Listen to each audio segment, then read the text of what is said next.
Hello everybody, it is still Wednesday the 5th of October and I want to make a follow-on video to explain further what I was talking about when I said we should have stood with Cain. In our interpretation of the story, we should have stood with Cain and not take the judgment of God.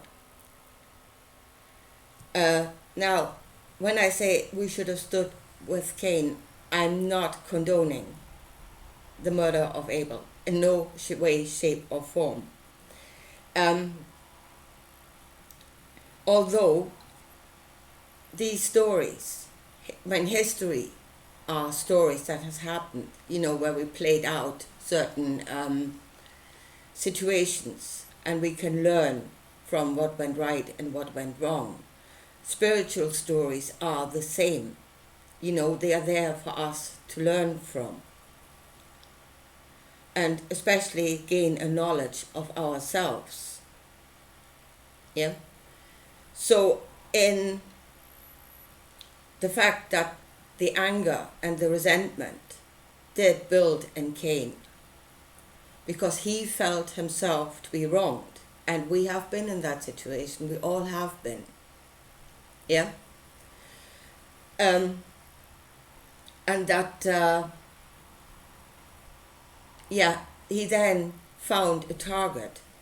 Maybe he found a target for his anger. He was actually blaming Abel for what has happened.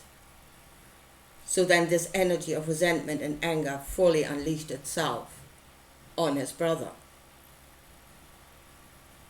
Maybe even out of a judgment that Cain made. But there's another possibility. And that is, and I would say most of us have experienced that if a resentment grows in us and an anger grows in us, and the next person that comes into the room that says something slightly out of turn will get the full brunt of whatever had been building up in us.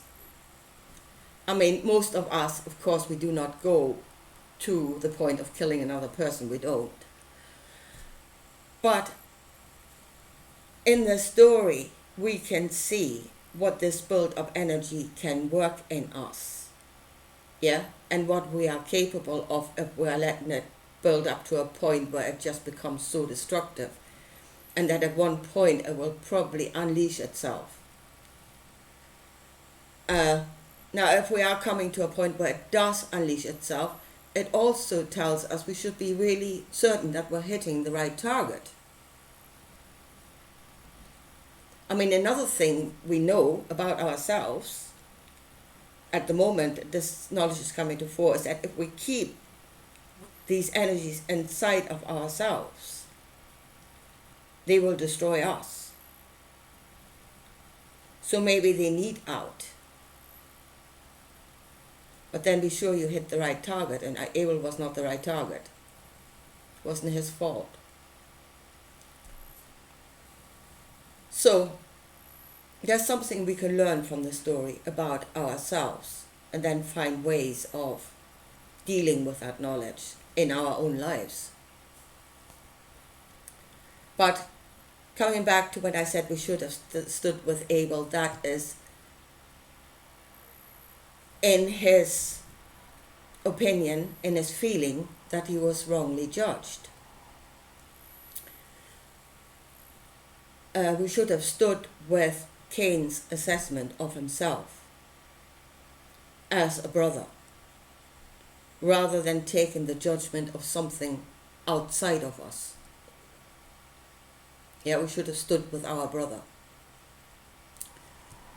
And I was talking about Jordan Peterson, and when he said that, God's judgment was, there was something lacking in Cain, that he had not given enough. Yeah? And I think Jordan Peterson then going on to he should have worked harder. Meaning that in Jordan Peterson's assessment, what God was actually after was the grain. The sacrifice that you are bringing is the grain. And it's not. That is not the sacrifice that God is after. As I said, Cain was tested at that moment. And I'd say Abel was there to show the opposite, to make it more clear that Cain was being rebuked. So, but he was tested, and the fact that Cain felt resentment, that is what Cain was lacking in the eyes of God. Acquiescence. Total submitting himself to God's judgment. Because the sacrifice that God is after is not the grain. It's your acquiescence. It's sacrificing your own judgment. That is the sacrifice he's after. That you sacrifice your own judgment and fully acquiesce to his.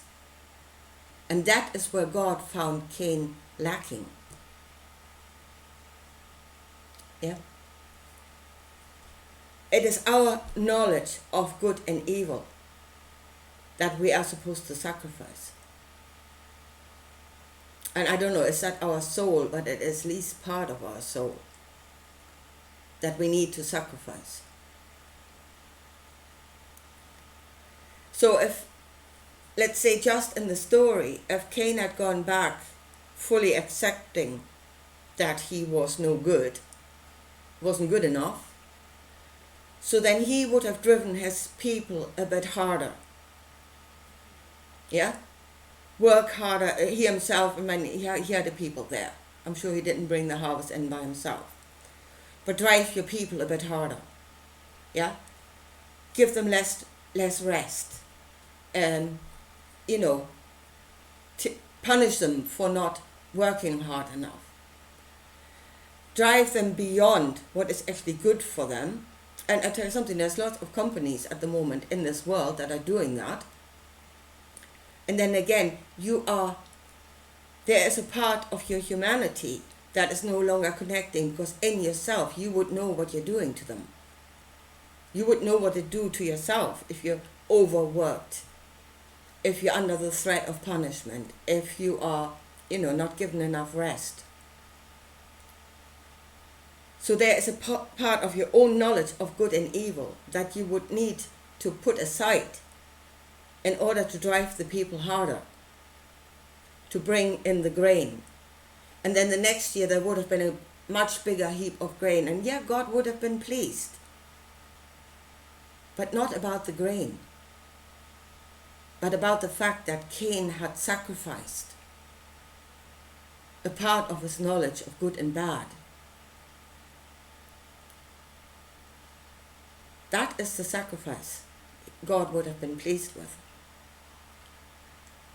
It would have shown itself in an increased mountain of grain, but that's not what God was after. So, and that is, in the end, in the story, in the book, God is after knowledge. The knowledge of this world. He's got a garden of knowledge that will serve him to have dominion. And if we put ourselves, our judgment of good and bad, aside completely, it's what Jesus did. Put it aside completely. And then you go back and you open your book. You're given to God the complete knowledge of yourself. That is what he was asked after. Complete acquiescence. For us to be an open book to him again. To add to his garden of knowledge. So he can have dominion. So it is our knowledge of good and bad that would prevent that. Our empathy would prevent that. our knowledge of how we feel ourselves, our connectiveness, would prevent that. But that is what they're breaking down. They're breaking down your knowledge of good and bad, so that you become the perfect sacrifice with no will of your own. And in fact, you are a mindless machine at that moment. A soulless machine. You are a functioning thing. I mean, that is the zombie apocalypse. It really is. You are a book filled with knowledge, but you are no longer in control of how that knowledge is being used. Your judgment, you're not judging. You're not taking responsibility for what is contained within you. And that is what is happening in this world. I mean, we say that those that call themselves the really enlightened one at the top of the pyramid, they are not actually interested in the material wealth anymore as God was interested in the grains. It was Cain's acquiescence that he was after. And when we understand that, when the story is told, and you will only understand that if you look at the story from a position of I am. Yeah? This is my knowledge, and I trust in my own knowledge, in my own understanding. If you look at it from the perspective God is always right, you will never see it. So you must read that book from the perspective of I have my own knowledge of good and bad, and I trust in my own knowledge, in the knowledge of my heart. And then you will see it. So, and as I said, well, first of all, that the incident that Abel was killed, I don't think God foresaw that. But it gave him a knowledge of a human being. You know, if you drive them to a certain point, that is what they will do. And you can drive them into resentment or into fear or a combination of both. And they will go and slaughter each other. You know, at the time when Abel was killed, that was probably not what was wanted. But hey, don't let a disaster go to waste. You know, there's a good knowledge there that can be used at some other time. There's a knowledge there from which we can learn, so we can keep that under control inside of ourselves.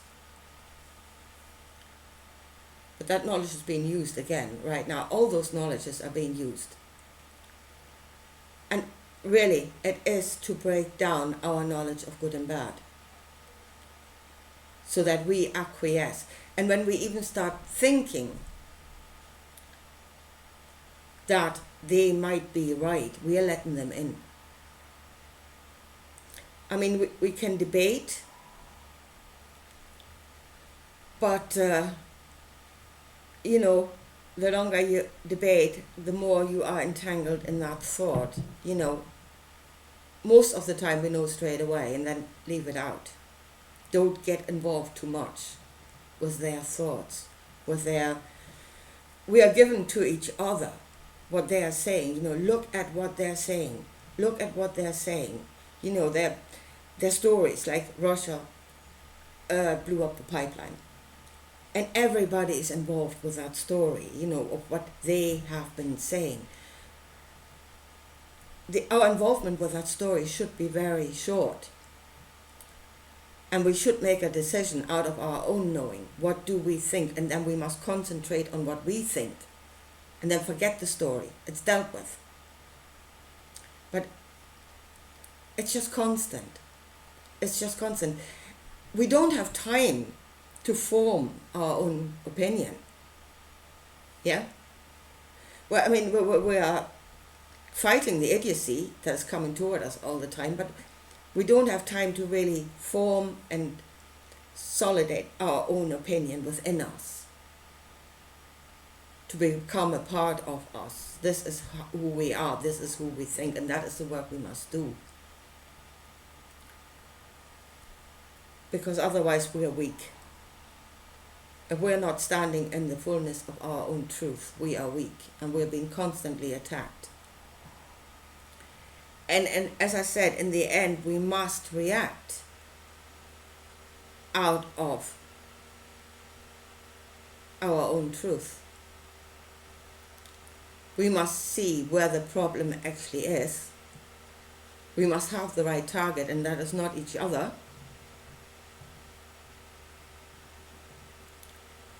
I mean, when Cain was about, he still had the option of walking away. Yeah, he could have exiled himself. He could have packed up his people and he could have gone and said, to hell with this. To hell with your judgment, to hell with your sacrifices. Yeah, we're going somewhere and we're doing according to ourselves. He still had that option.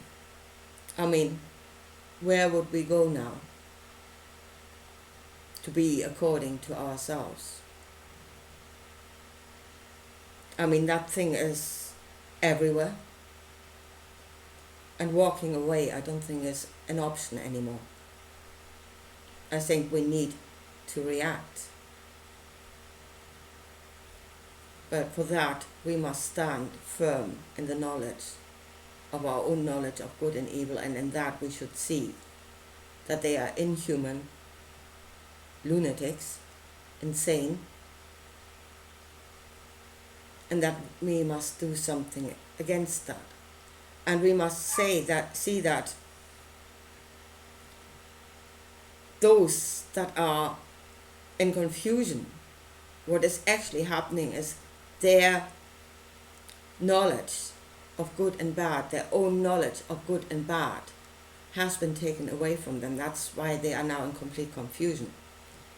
They have no light anymore by which to judge. See, in order to judge good and bad, you must have something that is light. And then good is and bad is according to the light. And they've lost light completely. So our light is our own knowing. And by that we must judge. And out of that judgment, we must react. I think we must react now. We can't walk away anymore. It's too much. We've let it go too far. And now we are forced into a reaction. Anyway, I will leave it at that. So understand what they are after is your judgment, your sound judgment, so that you will give of your knowledge, of your work, of whatever it is you can give to, your leaders, your country, your God. And you do that having given up any judgment of your own, but you're fully acquiesced. That is what God is after. So you become a working part in the machinery that will give him dominion. Anyway, I'll leave it at that. Talk to you again soon. Bye.